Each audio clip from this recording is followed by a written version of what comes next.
وعيال من العطش يا من صاح حسين للتوليع قوما ترسل بالقطا قاما يحوما عليه الطيح وحدة الهلو تعدايا يا حسين صاحب صوت قوما ودعني والله ودعني خويا هذا خير وداع اليوم اللي مع الساعة الفواطم يبقدني ويشوفني على الغبرة الطبايا زينب تقل ولا عظيم لجاهد بالعقب عينك هي مجاهدة زينب لجاهد من عقب عينك ولا عمل وصير لسور العيادة ولا ضيل ولا عضيل يا وسط موت يا بلوي ولا ضيل قبل موتك ردد خويا المليك شيل من مصابك مهما تحب مصيبة كربلاء تصب على زينب صبا قل له ودي انا زينب يظل مغروب انا زينب يظل مغروب ودي وما عوفك يا السجاد يا اخوي ودي منيت العمر يدار ودي اموت انا وتبغى سالمني انت زينب بعد اذكر بالفضل عباس ينهال دمع العين على الخوان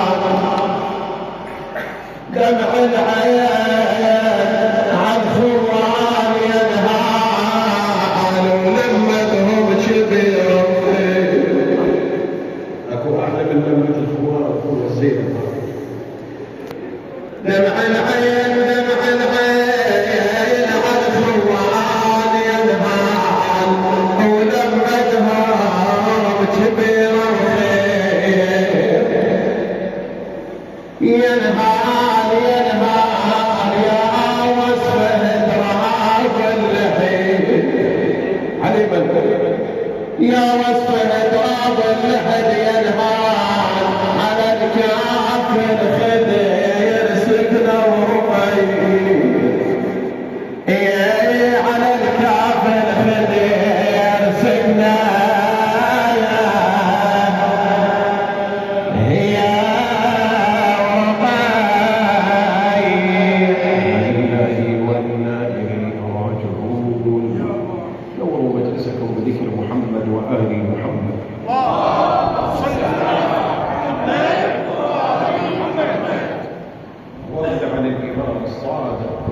صلوات الله عليه في حق أصحابي أبي عبد الله بأبي أنتم وأمي طبتم مطابة الأرض التي فيها دفنتم فيا ليتني كنت معكم فأفوز فوزا عظيما.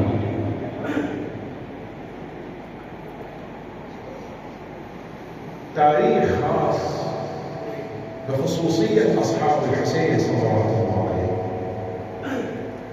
أصحاب الحسين لهم خصوصية خاصة ولهم روحية خاصة. كيف؟ أنه هنالك اجتمعوا في معسكر واحد ومن أجل هدف واحد لنصرة الدين والاستنهاض بالحسين صلوات الله عليه. وتشوف الإيمان متطابق والعبادة متطابقة والهدف واحد. كان هدفهم الدفاع عن الإسلام، لأنه البعض أشكل عندما قلنا الإسلام استغاث بالإسلام. الإسلام استغاث بأبي عبد الله. ليش؟ لأنه في عصر الدولة الأموية ما بقي من القرآن إلا قسم، وما بقي من الإسلام إلا اسم. فأصبح الترجيح بين وجود المحصول الذي يبين أسس الإسلام ويبين تعاليم الإسلام ويبين أهداف الإسلام.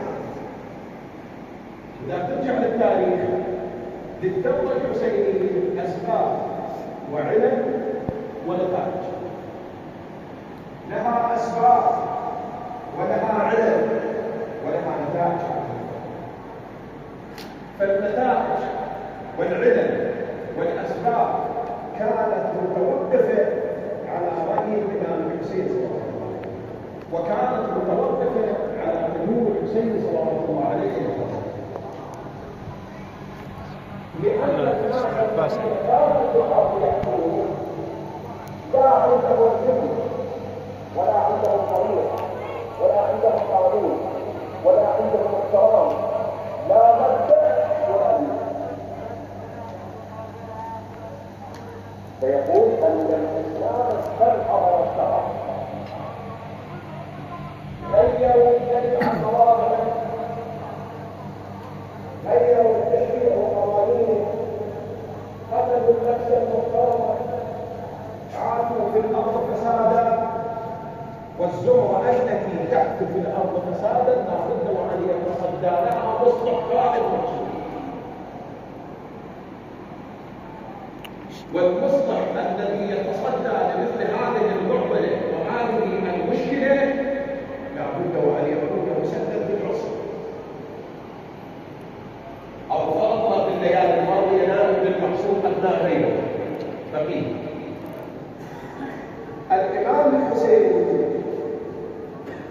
إذا نظرت للفرق ومبادئه في البداية بين علمه، لا يوجد بدء بسهم واحد. اقرأ التاريخ حتى وصلنا السهام وشققنا النسب العلوية، يعني الخير العلوية. رأى مسلم بن عوف سجهلية سهم هذا الأكبر من أبدا. شوف حكمة المعصوم عليه السلام، حكمة وإرادة. أي حكمة الله عند المعصوم وعند الإمام المعصوم. الفقهاء اليوم في سببين في الدماغ صار بحيث يصب الموضوع في مصدر واحد. فلما وصلت تلك السهام قال أبو عبد الله هذه السهام رسل القوم فاستعدوا لها. ولكن ما هو المبدأ؟ المبدأ الأول الذي بدأ به سيد الشهداء مبدأ الوحي والإرشاد ومبدأ النصيحة، لأن القوم ينتصرون للباب النصح. فإن أخذتم بقولي قلتم بذلك أسهل، فإذا وقع بيننا وبين الفرسين صرتم قوم ونحن قوم. الإمام الحسين ما أراد موضوع السيف، وإنما الإمام الحسين أراد الجد أن يغير أذهان هؤلاء لأنهم يستجيبون إلى إرادته الفرعية.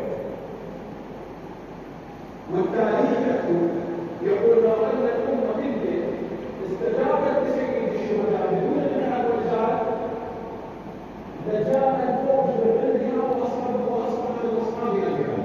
ولكن الأمة هنالك خرجوا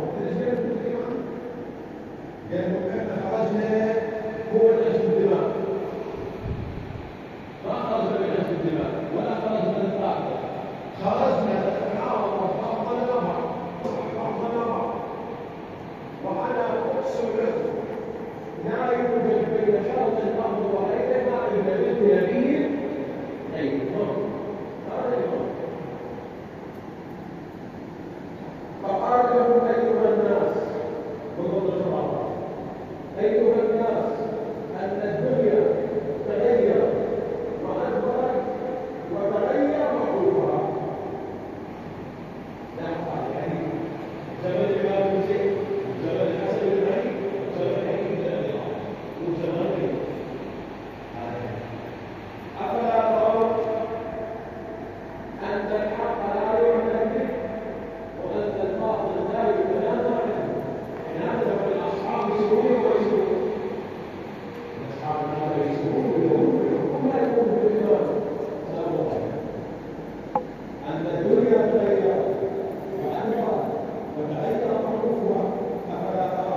لقد أبرمتنا بكثرة كلامك، يعني تجعل الحوي وحدة منهن لا نفقه ما تقول، ما نعرف شو تسولف، ترى خلها ببالك. ممكن واحد يسمع صوت المقصود أبدا، ما نفقه ما تقول، ما تعرف شو تسولف. والثانية لقد أبرمتنا بكثرة كلامك، يعني معناه تعبر لك واحد تعبير يوجد الإمام مثلا اللي كنا دوخته بكلامك. ايش معنى؟ الإمام ايش قال؟ قال حقا أنكم ما تفقهون ما أقول، أنكم قوم ملئت بطونكم من الحرام فأنساكم ذكر الله تعالى. وقال التاريخ يقول القوم الذي خرجوا على الإمام الحسين ملئت بطونهم من الحرام.